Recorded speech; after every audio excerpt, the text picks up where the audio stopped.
আমার লাল সবুজের পতাকার দিকে যদি শকুনের মতো করে তাকান, আমরা লাখে লাখে কোটিতে কোটিতে প্রান্তে প্রান্তে আবু সাইদ হয়ে ফিরে আসবো এবং আপনাদেরকে রুখে দেব।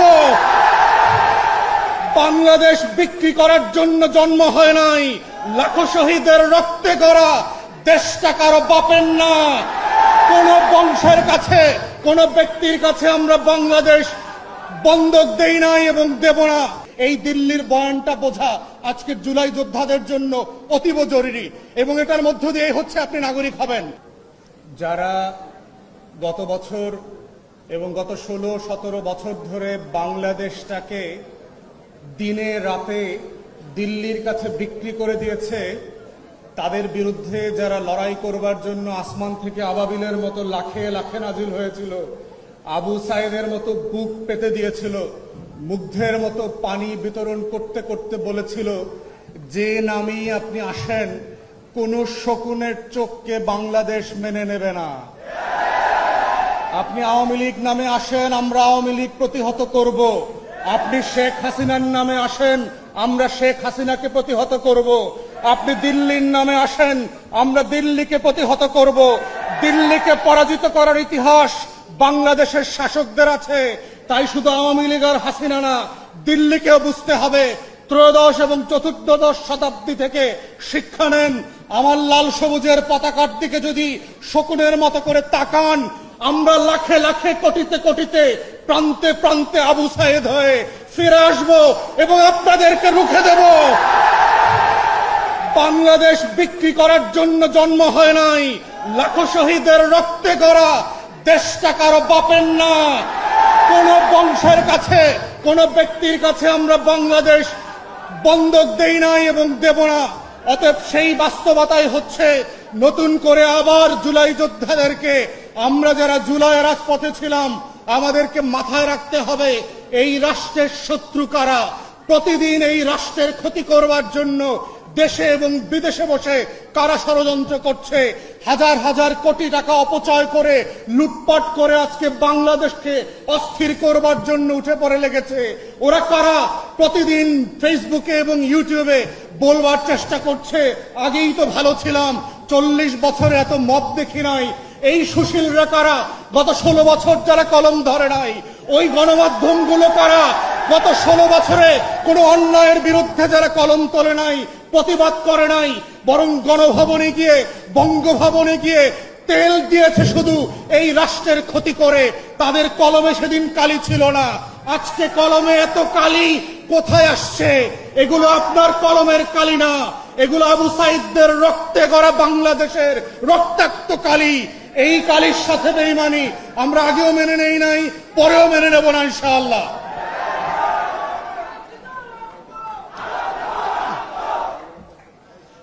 এখন প্রশ্ন হচ্ছে, 1 বছর পরে জুলাই যোদ্ধাদের কাজ কি?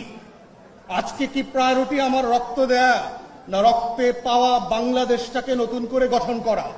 আজকের প্রায়োরিটিটা কি? দেখেন, এক্সাম্পল দেয় ইতিহাস থেকে।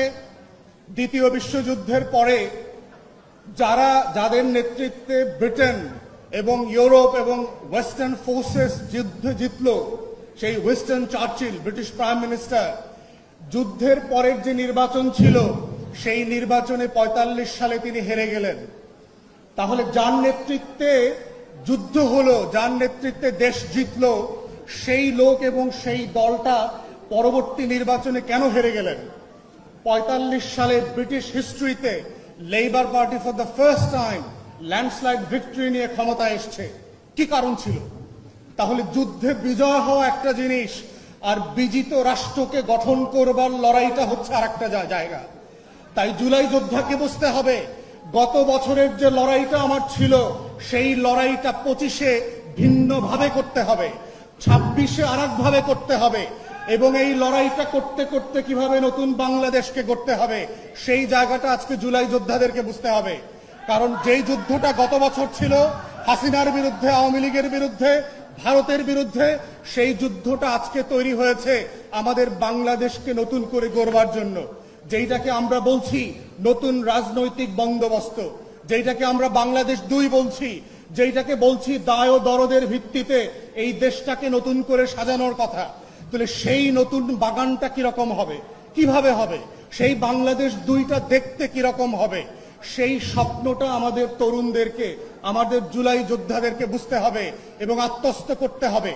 এবং এটার প্রথম কাজ হচ্ছে, যেটা শুরু হবে, সেটা হচ্ছে বাংলাদেশ রাষ্ট্রের শত্রুদেরকে বুঝতে পারা, চিনতে পারা। এটাই হচ্ছে বাংলাদেশ রাষ্ট্রের স্বাধীনতা, সার্বভৌমত্বের একমাত্র মাপকাঠি এবং বাংলাদেশি নাগরিক হওয়ার শর্ত যে আপনি বাংলাদেশের শত্রুকে বোঝেন কিনা, শত্রুকে চেনেন কিনা। কোন রাষ্ট্র দিনরাত এই বাংলাদেশ রাষ্ট্রের উপরে ছোবল মারার চেষ্টা করছে, আখন্দ ভারতের নামে আমার মানচিত্রটাকে খেয়ে ফেলবার চেষ্টা করছে, আমার জল, আমার স্থল, আমার আকাশ, আমার পানি, আমার নদী, আমার পরিবেশ সবকিছুকে দিন রাতে খেয়ে ফেলছে। প্রতি বছর বন্যায় বন্যায় আমার কোটি কোটি মানুষকে বন্যস্রোত করে দিয়ে ভাসিয়ে দিচ্ছে। সেই শত্রুটাকে যে বঙ্গোপসাগরে আমার তেল গ্যাস চুরি করে নিয়ে যাচ্ছে, সিলেটের পাহাড় থেকে আমার পাথর চুরি করে নিয়ে যাচ্ছে, আমার বন্দর থেকে স্বার্থ নিয়ে যাচ্ছে, আমার ব্যবসা নিয়ে যাচ্ছে, গার্মেন্টসের ভিতরে বিভিন্ন ইন্ডাস্ট্রিতে একের পর এক যে অরাজকতা তৈরি করছে, সেই শত্রুকে আজকে বুঝতে পারাটা হচ্ছে নতুন বাংলাদেশের নাগরিক হওয়ার প্রধানতম শর্ত। এবং শর্তটা পূরণ করতে হবে জুলাই যোদ্ধাদেরকেই। এবং শুধু ভারত না, ভারতের দালাল শত্রুদেরকে বুঝতে হবে কারা কারা প্রত্যেক দিন ভারতের হয়ে বাংলাদেশে আমাকে আপনাকে বিভ্রান্ত করে, ভারতের পক্ষে কথা বলে, ভারতের বুদ্ধিজীবিতা করে, দিল্লির গোলামি শেখায়, দিল্লির চোখ দিয়ে বাংলাদেশকে দেখা এবং দুনিয়াকে দেখতে শেখায়। এই যে পলিটিক্যাল ডিসকোর্স আছে, এই বয়ানটাও জুলাই যোদ্ধাদেরকে আজকে ভালোভাবে বুঝতে হবে।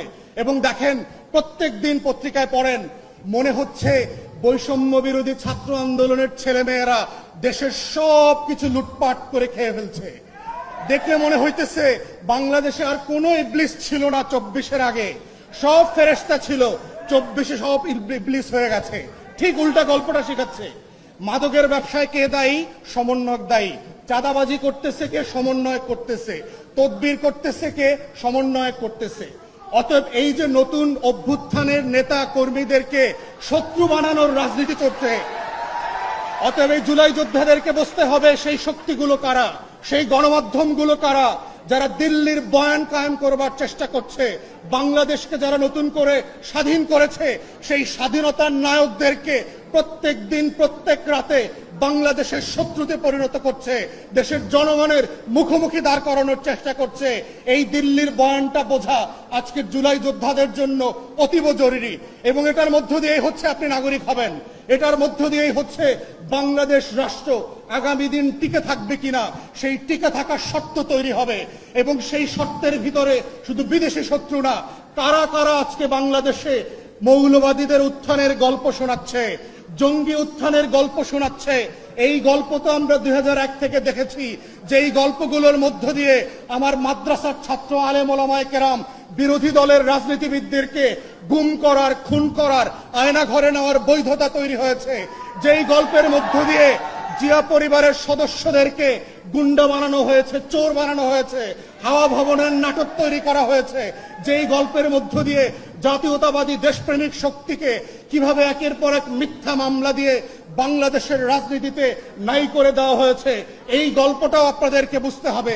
বুঝতে হবে গত 53 বছরের রাজনীতিতে নাটক, সিনেমা, গল্প, গান, ফিল্ম, ফটোগ্রাফি সবকিছুর মধ্য দিয়ে দেশপ্রেমিক মানুষদেরকে অপর করার চেষ্টা করা হয়েছে। যারাই দিল্লির আধিপত্যবাদ মানছে না তাদেরকে জঙ্গি ট্যাগ দেওয়া হচ্ছে, তাদেরকে মৌলবাদী বানানো হচ্ছে, তাদেরকে হাওয়া ভবন বানানো হচ্ছে, তাদেরকে দেশের শত্রু বানানো হচ্ছে, তাদেরকেই পশ্চিমের কাছে গিয়ে বলা হচ্ছে বাংলাদেশে নাকি দক্ষিণপন্থীদের, মৌলবাদীদের উত্থান ঘটছে। এই চক্রান্ত হচ্ছে দিল্লির আলাপ এবং কলকাতার বয়ান। এই চক্রান্ত আমরা 2001 থেকে বারবার দেখেছি। বাংলাদেশের দেশপ্রেমিক শক্তিকে, গণ অভ্যুত্থানের পক্ষের শক্তিকে, জাতীয়তাবাদী শক্তিকে কিভাবে নাই করে দেবার বয়ান এবং বৈধতা তৈরি করেছে। তাই আজকে যারা জুলাই যোদ্ধা ছিলেন, আপনাদেরকে বুঝতে হবে সেই শত্রুরা কারা, কারা কারা গণমাধ্যমে বসে পুরাতন বাংলাদেশের বন্দোবস্তকে ফিরায় নিয়ে আসার চেষ্টা করছে, কারা কারা প্রত্যেক দিন রাতে টকশোতে বসে জুলাইয়ের বিরুদ্ধে মতামত তৈরি করছে। আগেই তো বেশ ভালো ছিলাম, এমন দেশ কি চেয়েছিলাম যেই দেশ আমাকে দিল্লি থেকে নতুন করে স্বাধীন করেছে, অতএব সেই বাংলাদেশটা কোথায়? সেই বাংলাদেশটার আকাঙ্ক্ষাকে নতুন করে ধারণ করবার জন্য শত্রু আইডেন্টিফাই করা খুবই জরুরি। এবং তরুণদেরকে, শিক্ষার্থীদেরকে, তরুণীদেরকে, যারা শহীদ পরিবার, আহত পরিবার আছেন, আগামী দিনের বাংলাদেশ থাকবে কি থাকবে না, এটা শর্ত হচ্ছে সেখানে। দ্বিতীয়ত হচ্ছে সংস্কারের আলাপ। আমরা যখন নতুন বাংলাদেশের গল্প বলছি, এই বাংলাদেশটা কেমন হবে সেটা ডিপেন্ড করছে আমরা কেমন বাংলাদেশ চাই। আমরা কি চাই রাজনৈতিক দলগুলো যেভাবে গত 53 বছর ধরে বাংলাদেশটাকে লুটপাটের বিনিময়ে বিক্রি করে দিয়েছে, আমরা কি এমন বাংলাদেশ চাই যেই বাংলাদেশ থেকে $250 বিলিয়ন লুটপাট হয়ে গেছে? আমরা কি সেই বাংলাদেশ চাই যেখানে 40টা ব্যাংক রেড জোনে চলে গেছে? আমরা কি সেই বাংলাদেশ চাই যেই দেশে 800 গুমঘর তৈরি হয়েছে, আয়নাঘর তৈরি হয়েছে?